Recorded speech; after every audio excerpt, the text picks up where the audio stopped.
Aujourd'hui je vais vous faire un make-up avec des nouveautés. Alors je sais que c'est une vidéo que j'ai fait il y a pas longtemps pour vous, mais en fait il y a un petit moment pour moi parce que ça faisait partie des vidéos que j'avais pré-filmées avant mes vacances.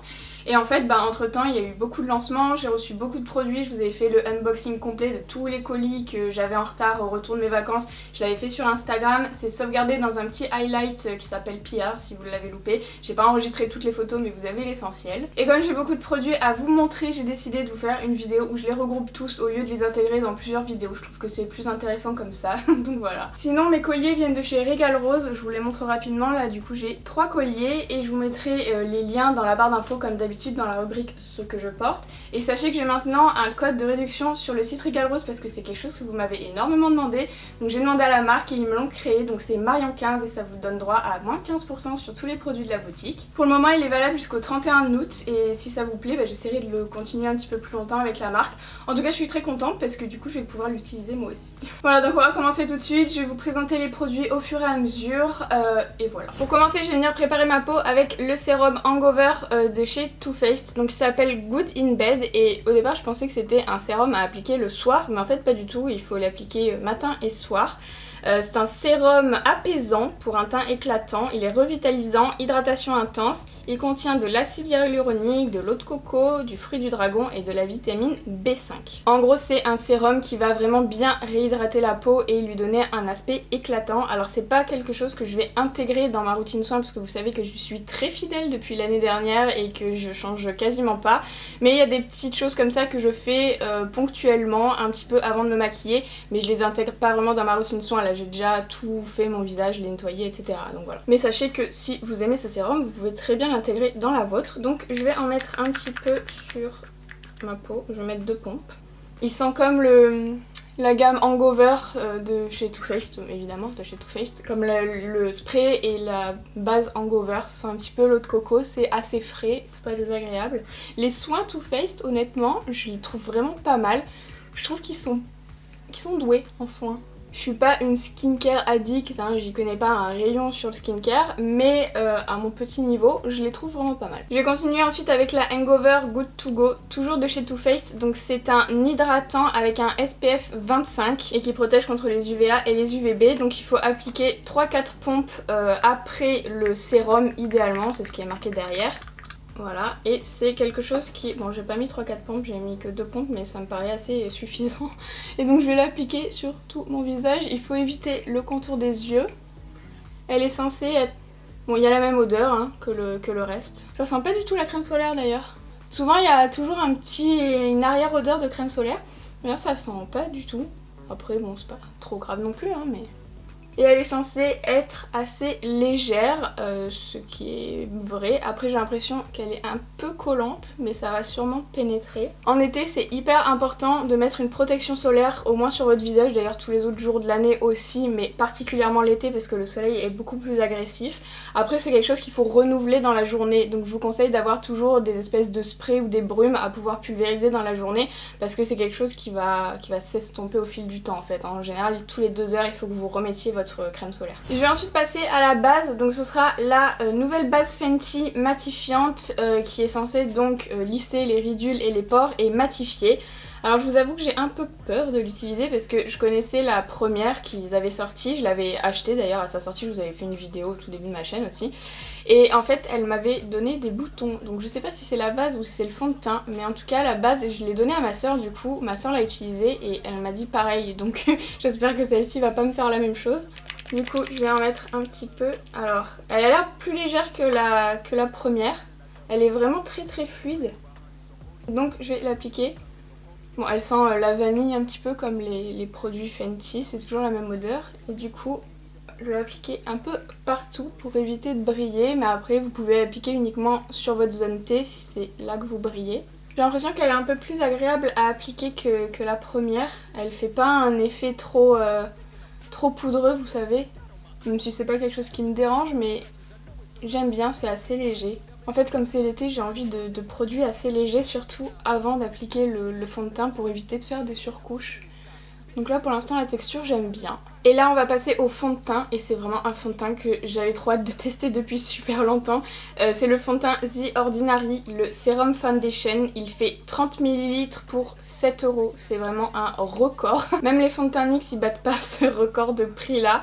Et il a un SPF 15 et en fait je l'ai pas utilisé avant tout simplement parce que ma teinte était toujours, enfin ce que je pensais être ma teinte était toujours en rupture. Et là en fait j'ai pu l'avoir grâce à la marque qui me l'a envoyé gentiment, donc merci beaucoup. J'ai pris la teinte 1.0N, donc j'espère que ça va aller. Voilà, ça ne focus pas comme d'habitude. Et j'en ai entendu tellement bien de ce fond de teint que je crois que c'est le produit que j'ai le plus hâte d'utiliser de toute la vidéo parce qu'il a l'air vraiment génial. Et donc c'est un fond de teint haute couvrance bien sûr. Donc je vais en mettre un petit peu sur mon éponge de chez Amazon. Vous voyez la texture a l'air assez légère mais assez épaisse en même temps. Je pense que c'est le genre de texture que j'aime bien. Donc je vais l'appliquer sur mon visage directement. Alors là il a une texture assez fluide quand je l'étale. Ce qui fait que la couvrance est assez légère mais je pense qu'en superposant 2 ou 3 couches je devrais arriver à une couvrance qui me plaît. Quoique. On va voir.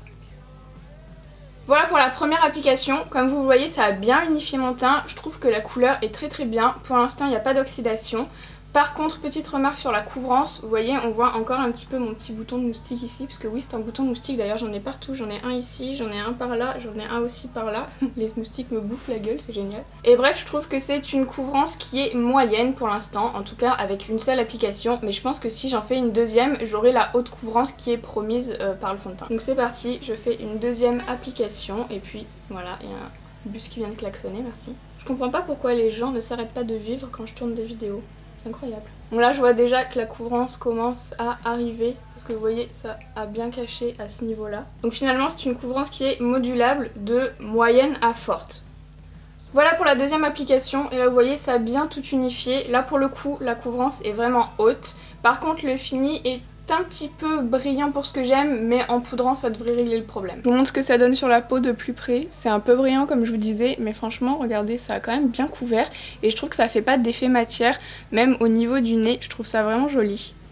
Je sais pas ce que vous en pensez, mais franchement moi j'aime beaucoup le rendu. Je trouve ça vraiment unifié, sans effet masque et la couleur est parfaite. On va passer à l'anti-cerne. Alors c'est pas vraiment une nouveauté parce que vous l'avez vu dans ma vidéo précédente, mais c'est le dernier anti-cerne que j'ai acheté et sur lequel j'ai vraiment eu un coup de cœur.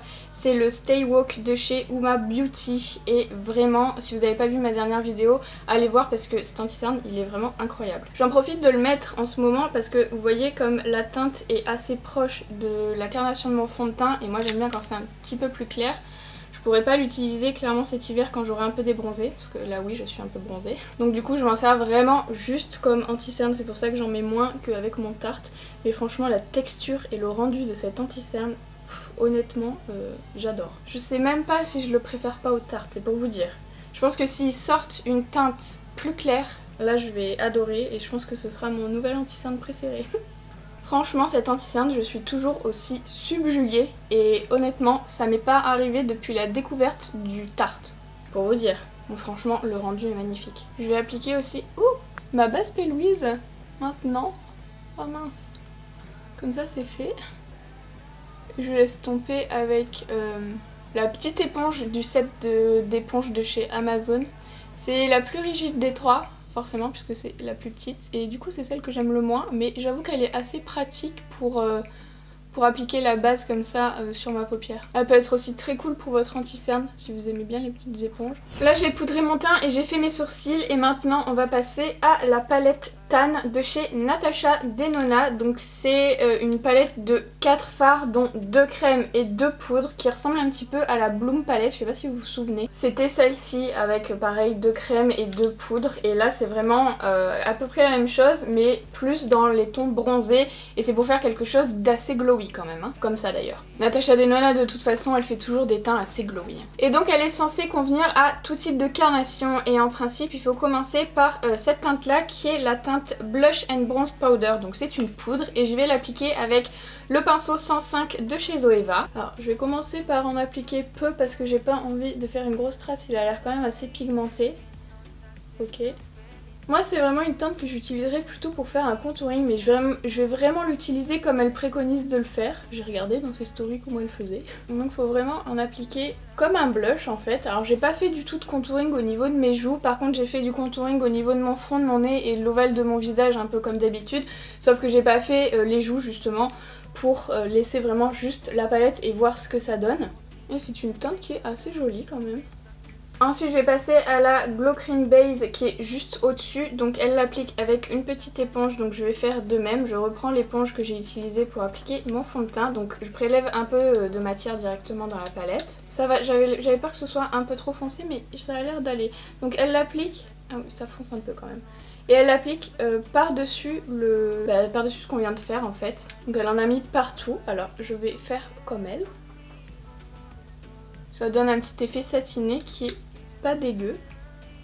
Elle dit qu'on peut l'utiliser aussi en dessous d'un highlighter pour l'intensifier. Donc voilà, là on en est là. Et ensuite je vais passer à la teinte qui est donc juste à côté qui s'appelle Super Glow, qui me fait vraiment très peur parce que là pareil j'ai l'impression qu'elle est hyper foncée.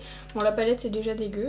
Et donc elle applique avec un gros pinceau comme ça. Donc moi j'ai pris le pinceau S135 mais en fait, ah oui si c'est entre la crème, mais non c'est de la poudre ça. Ah c'est de la poudre. En fait comme c'était au-dessus j'ai cru que c'était de la crème comme dans la Bloom palette, mais en fait non c'est de la poudre, ok. Je vais l'appliquer partout, donc elle a mis partout au niveau du blush, hein, donc je vais faire pareil. Bon ça, si vous avez des imperfections à ce niveau là, je vous conseille pas de le faire hein, parce que clairement ce sera pas joli, ça va tout faire ressortir exactement comme c'est en train de faire pour mon petit bouton de moustique comme vous le voyez. Ah oui d'accord, donc j'ai compris pourquoi on a mis ça en fait. Moi je pensais que c'était deux crèmes, mais non, et là je comprends en fait. On met ça avant pour que ça ce soit plus intense, forcément. Donc c'est pour ça qu'on l'applique à l'éponge. J'ai compris. Voilà, donc ça donne un blush assez brillant comme ça. Et pour finir, on va appliquer l'highlighter qui est ici. Donc elle dit que ça fait vraiment un effet mouillé sur la peau. Je vais prendre donc le pinceau de chez Huda Beauty que j'aime bien utiliser en ce moment là, le comme ça. Et je vais le tremper dedans. Et je vais l'appliquer sur les zones, d'ailleurs c'est pas celui-là je crois le pinceau, c'est un autre qui est un peu plus gros, mais bon c'est pas grave. Et je vais l'appliquer donc sur les zones que j'ai l'habitude d'highlighter, donc cette partie là. Je sais qu'elle en met un petit peu là, mais moi j'aime pas trop, donc je vais le faire là. Et ça nous donne quelque chose d'assez brillant comme ça. C'est pas moche, après faut aimer quand c'est très brillant comme ça. Après vous n'êtes pas obligé d'utiliser toutes les couleurs de la palette en même temps. Mais c'est un peu l'idée si vous achetez une palette comme ça, d'utiliser les 4 couleurs ensemble, sinon c'est un petit peu dommage. Je vais en mettre un petit peu au niveau de mon nez aussi, histoire de le rendre un petit peu gras. Cœur des lèvres et un petit peu le menton. Bah écoutez, je trouve ça plutôt joli finalement. J'avais très peur de pas aimer. Après c'est l'été, donc c'est vraiment la seule période avec les fêtes de fin d'année où je tolère un teint un petit peu glowy sur moi. Donc c'est pour ça je pense que j'aime bien, mais finalement c'est pas vilain. Dommage que j'ai ce petit bouton de moustique, mais bon. On va donc pouvoir passer aux yeux et j'ai reçu la dernière palette de chez Morphe qui est la 35H. Si là, elle va l'ouvrir. Donc elle est comme ceci, elle est vraiment très belle. Dès que je l'ai vue, j'ai adoré. Il y a toujours le petit plastique là qui sert à avoir le nom des fards, mais ça personnellement ça part à la poubelle. Il y a Florian de la chaîne It's Blue qui m'a dit que ça ressemblait à une extension de la palette Jaclyn Hill. Au début je voyais pas trop ce qu'il voulait dire, mais je vous les mets à côté pour que vous puissiez voir. Et en fait je trouve qu'il a pas mal raison, disons qu'il y a pas mal de chaud comme dans la palette de Jaclyn Hill et on dirait que la petite palette de froid là a été un petit peu étendue. Donc c'est pas faux finalement. Après c'est quand même plus équilibré dans celle-ci dans le sens où il y a 3 colonnes de teintes chaudes et 3 colonnes de teintes froides et au centre on a des teintes de transition avec un beige. Donc c'est pas mal. J'adore cette teinte, je la trouve magnifique et cette teinte aussi. Bon moi mon côté préféré sans surprise je pense c'est celui-ci. Mais je trouve que les deux ensemble ça fait vraiment une très belle palette et je pense que je vais faire un maquillage où j'utilise un petit peu les deux côtés.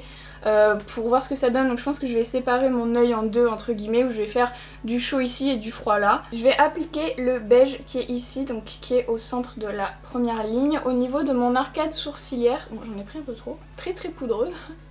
Et je vais l'appliquer ici, ça va permettre après à mes fards de pouvoir se dégrader plus facilement. Attention à pas en mettre dans le sourcil, hein, ce serait dommage. Ou alors faut prélever vraiment délicatement. C'est un peu la même texture que les fards Anastasia, vous savez, si vous mettez trop le pinceau dedans, ça fait des traces de pinceau comme ça a fait ici. Je pense que vous verrez rien parce que le fard est un peu trop clair, mais en gros il faut vraiment prélever avec parcimonie. Par contre j'ai l'impression que mon menton est gras, c'est dégueu. Essayez d'estomper un peu, je pense que j'ai mis trop d'highlighter. On dirait que j'ai bavé. Je vais commencer par prélever cette magnifique teinte ici. Alors pas trop, oulala, je me suis emballée. Surtout que je viens de vous dire qu'il faut pas appuyer comme une folle et c'est juste ce que je viens de faire. Bref, donc je vais l'appliquer en oblique au niveau de ma paupière mobile ici pour commencer. Bon, c'est une teinte très foncée, attention. Je trouve que c'est une teinte bleue, donc c'est pas la couleur la plus facile à travailler, donc faites bien attention. Et ensuite, je vais la remonter un petit peu dans mon pli paupière, donc j'en mets pas beaucoup, hein. J'essaye de pas étendre trop parce qu'après je vais appliquer bien évidemment une teinte de transition. Je fais une forme un petit peu étirée, donc je commence à esquisser un petit peu la forme, mais je vais pas trop loin. Et ensuite je vais m'arrêter à peu près à la moitié de l'œil, comme je vous ai dit, puisque je vais séparer mon œil en deux. Donc voilà, je vais l'arrêter là à peu près. Et je reporte donc cette teinte au niveau de mon ras de cils inférieur. Pareil, je pense que je vais, pour l'instant, je vais faire que la moitié. Je sais pas si je vais faire moitié-moitié aussi au ras de cils inférieur, on va voir. Mais pour l'instant, je m'arrête à la moitié. Et là, vous voyez, j'ai même pas besoin de crayon au ras de cils inférieur, c'est déjà hyper intense. La teinte est vraiment très très belle, je trouve. C'est un bleu très foncé, mais un bleu vert, et c'est assez rare. Je vais ensuite passer au coin interne et je vais tout d'abord appliquer cette teinte là en symétrie par rapport à ce que je viens de faire en bleu, mais du coup dans le coin interne, donc même pinceau, un 231 de chez Zoeva. Et je vais l'appliquer donc ici pour commencer en oblique.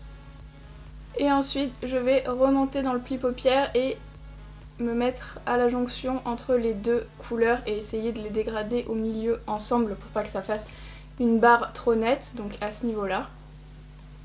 Et ensuite avec ce qui reste un petit peu sur mon pinceau, je vais dégrader rapidement ici, mais pareil je vais mettre une teinte de transition donc je m'étends pas trop. Pareil là franchement la pigmentation j'en ai prélevé vraiment très peu, hein. Et du coup je vais séparer quand même le ras de cils inférieur. Donc pareil, je vais l'appliquer à ce niveau là. Je m'arrête un tout petit peu avant le coin interne parce que je pense que je vais mettre une autre couleur à ce niveau là. Mais il faut surtout dégrader les deux couleurs ensemble au milieu. Et maintenant je vais faire ma transition du côté externe avec la couleur turquoise ici, parce que c'est vraiment celle qui me tape à l'œil quand je joue la palette. Donc je prends un autre pinceau Zoeva 231, je prélève avec parcimonie et ensuite je vais l'appliquer sur les bords de la première teinte. Donc là j'étire vraiment la forme.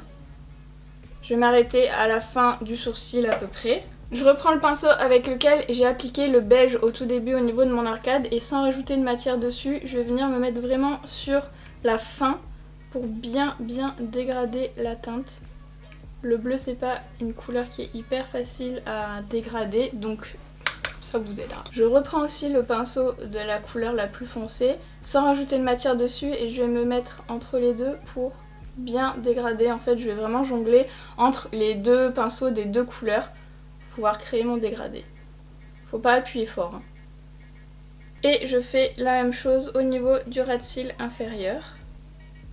Et maintenant je vais opérer de la même façon avec la teinte qui est ici pour faire ma transition dans la partie interne. Elle a l'air extrêmement pigmentée. Alors là au centre ça risque de pas hyper bien se mélanger parce que les deux sont assez complémentaires. Ouais, ça fait... Il y a que des bus qui klaxonnent aujourd'hui ou quoi? Je disais ça risque d'être pas très joli parce que c'est complémentaire et en fait ouais ça fait une teinte pas très heureuse, donc il faut dégrader mais pas trop non plus parce que sinon ça risque de vous faire une teinte un peu grisâtre qui est pas très belle. Et là comme tout à l'heure avec le pinceau beige je vais dégrader la fin. Et je m'aide aussi de la couleur la plus foncée pour créer un joli dégradé. Et pareil au niveau du ras de cils inférieur. Je vais nettoyer maintenant le centre de ma paupière en faisant un Halo Cut Crease. Et maintenant avec un pinceau E36 propre de chez Sigma, je vais venir dégrader la ligne entre le fard à paupières et la base pour pas que ce soit trop marqué. Donc d'un côté comme de l'autre, hein, bien sûr. Et maintenant au centre de ma paupière, là où j'ai mis la base, je vais appliquer un pigment vert fluo qui vient de chez OPV. En fait ils ont sorti pas mal de pigments néon mat et aussi des pigments irisés qui sont très très beaux. Donc j'ai utilisé le vert, je pense que vous avez compris pourquoi, hein, vu que je suis habillée en vert et que j'ai les cheveux verts, je ça ferait un petit raccord. Et donc j'applique ça avec un pinceau plat vraiment délicatement en tapotant. Le mien vient de chez P. Louise. Et maintenant je me sers des teintes de transition correspondant à chaque côté pour venir intégrer le vert aux fards qui sont bien évidemment sur les côtés. Alors attention avec le côté rouge parce que ça va pas super bien se dégrader. Il faut juste que ce soit assez léger pour pas que ça fasse une barre. Et puis ce côté là, bah y a pas de problème. Maintenant je mets du crayon noir dans ma muqueuse supérieure et du beige dans la muqueuse inférieure. Et maintenant pour venir illuminer un petit peu tout ça, je vais utiliser ce petit truc, ça s'appelle comment ? Super Shock Shadow de chez Colourpop en collaboration avec le glacier Halo Top, mais nous on n'en a pas en France malheureusement. Celui-ci c'est la collection Mint Chip et il s'appelle Tassel, donc c'est un blanc à reflet neutre, mais en fait la texture, je sais pas si vous connaissez, c'est un petit peu, c'est entre la poudre et le gel et honnêtement j'ai jamais vu une texture comme ça ailleurs que chez Colourpop et c'est hyper agréable à travailler. Et surtout ça se fond bien je trouve avec le reste du maquillage. Donc je vais utiliser un pinceau 230 de chez Zoeva pour commencer dans mon coin interne pour illuminer cette zone. Vous voyez c'est hyper intense. Et ensuite avec un pinceau E04 je vais appliquer le même produit mais au niveau de mon arcade sourcilière. Vous pouvez très bien utiliser le même pinceau que dans le coin interne mais je trouve que les petits éventails comme ça c'est assez pratique au niveau de l'arcade sourcilière. C'est vraiment pour faire une petite ligne illuminatrice et ça va aussi aider à finir vos dégradés, ce sera plus joli. Et maintenant je vais ajouter des paillettes au centre ici par-dessus le vert fluo parce que j'ai envie. Et donc je vais utiliser le glitter gel de chez Urban Decay en teinte distorsion qui est comme ça. C'est pas un nouveau produit vraiment mais je l'aime bien donc voilà. Puis j'ai pas de nouvelles paillettes. Donc j'en mets un peu sur ma main et ensuite je prélève avec un pinceau et je vais venir appliquer au niveau de ma paupière. Je crois que je vais appliquer avec mon doigt, ce sera peut-être plus simple.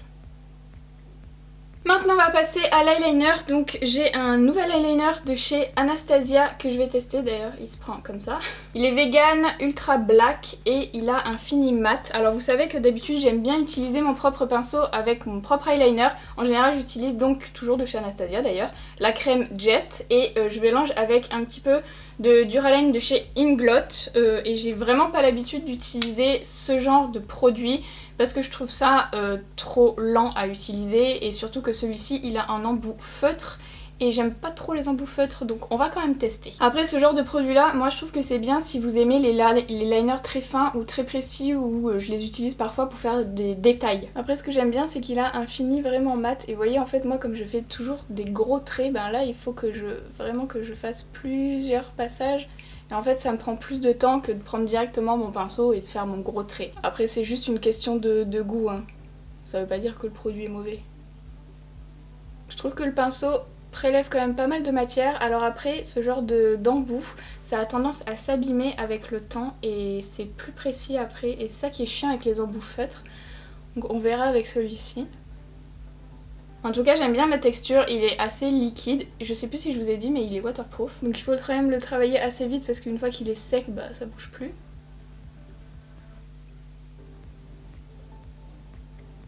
Bon, c'est pas mon produit préféré parce que comme je vous ai dit moi je suis habituée à mon autre combinaison de produits et je suis très contente avec ça et j'ai pas besoin de changer. Mais ça reste un bon liner parce que comme vous le voyez il est vraiment très noir, il s'est pas mélangé avec les fards que j'ai mis, pourtant j'en ai mis quand même pas mal. Il a un fini mat et ça c'est un fini que je trouve vraiment très joli. Mais après le pinceau, moi personnellement je suis pas fan. Mais vous allez vraiment aimer si vous aimez les liners très fins ou les choses très précises. Ou que vous aimez les embouts rigides parce que c'est assez rigide quand même. J'ai mis mon mascara et maintenant je vais passer à mes faux cils. Et il y a House of Lashes qui a lancé de nouveaux faux cils qui ont décliné en fait la paire Siren. C'était, si vous me suivez depuis un petit moment, mes faux cils préférés de tous les temps que je mettais absolument tout le temps.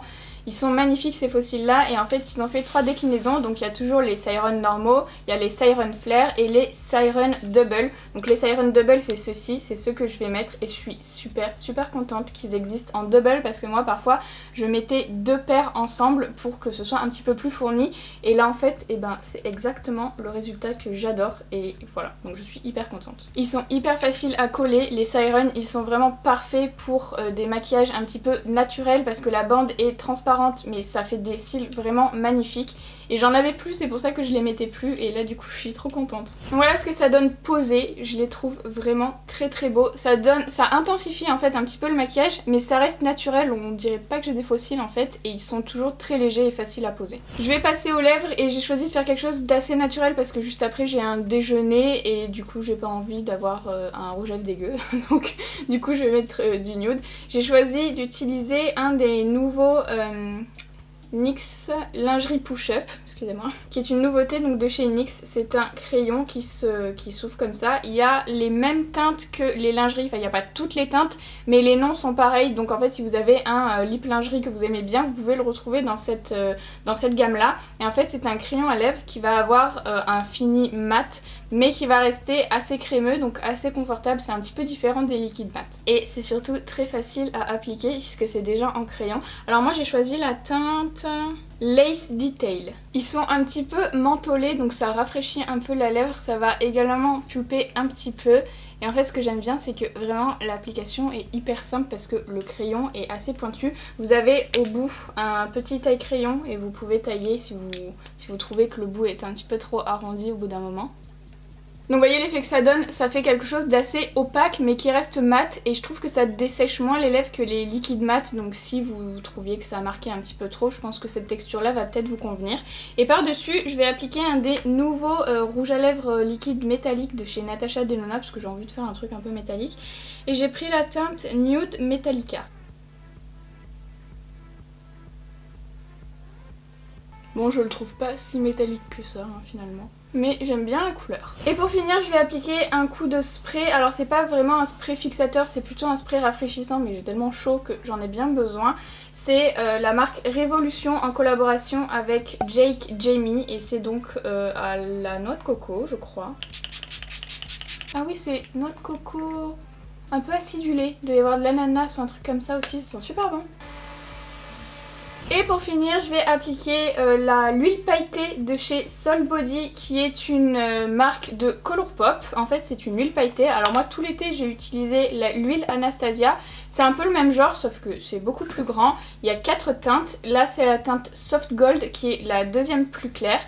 Et c'est vendu avec un petit pinceau comme ça, enfin il faut l'acheter séparément, mais en fait je trouve ça assez pratique, il est assez cool pour étaler. Le seul truc qui me dérange avec ce genre de produit, c'est qu'il y a une odeur en général, et quand vous mettez du parfum, moi je me parfume personnellement, du coup je trouve que les odeurs se mélangent un peu, donc c'est bien pour l'été vraiment si vous mettez pas de parfum, parce que sinon ça se mélange. Donc je vais l'appliquer principalement sur mes bras, donc je vais en mettre un peu comme ça, ouh c'est cool. Et après j'étale avec le pinceau. Je vais essayer de vous montrer de plus près pour que vous voyez, mais c'est vraiment hyper beau, hyper pailleté. Les paillettes ressemblent vraiment à celles de l'huile Anastasia que je trouvais vraiment très jolie. Et là c'est un peu le même genre. L'odeur est pas la même, elle est plus agréable dans ce produit là. Je trouve que ça sent un petit peu plus l'ananas ou l'odeur un peu plus fruitée comme ça. L'Anastasia elle est trop forte pour moi, ça sent vanille, noix de coco, c'est trop fort. Je trouve ça assez joli l'été. Après ce genre de truc ça met des paillettes partout, donc faut pas que vous mettiez une veste ou un truc comme ça parce que sinon vous allez garder les paillettes pendant 100 ans. Et du coup avec ce qui reste sur le pinceau, je vais en mettre un tout petit peu ici, j'en mets pas beaucoup parce que comme j'ai mes bijoux, j'ai pas envie que ça les abîme. Donc voilà ce que ça donne sur la peau. Je sais pas si vous verrez très bien parce que j'ai plein de poils sur les bras, mais c'est très joli.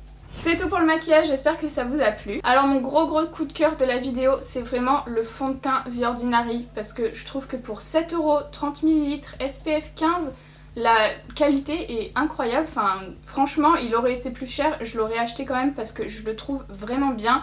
N'hésitez pas si vous cherchez un fond de teint, il a une couvrance modulable, contrairement à ce qui est marqué sur la bouteille, il y a marqué haute couvrance, mais pour moi c'est vraiment modulable comme je vous l'ai dit dans la vidéo, ça va de moyen à intense si vous mettez 2 couches et franchement le résultat vous voyez ça s'est pas du tout oxydé, je Je trouve que la couleur est très bien, la couvrance est parfaite, ça me fait une jolie peau, ça migre pas. Je suis vraiment bluffée. J'espère en tout cas que cette vidéo vous aura plu. N'hésitez pas à la liker si c'est le cas et à vous abonner à ma chaîne si c'est pas encore fait. Et je remercie encore une fois toutes les personnes qui me soutiennent sur Utip. Ça m'aide énormément, sachez-le. Donc merci beaucoup. Je vois vraiment tout ce que vous faites sur Utip. J'ai pas le temps de vous remercier individuellement, donc c'est pour ça que je vous le dis à chaque vidéo. Mais sachez que ça me touche énormément. Et voilà, c'est la fin de cette vidéo et je vous dis à bientôt.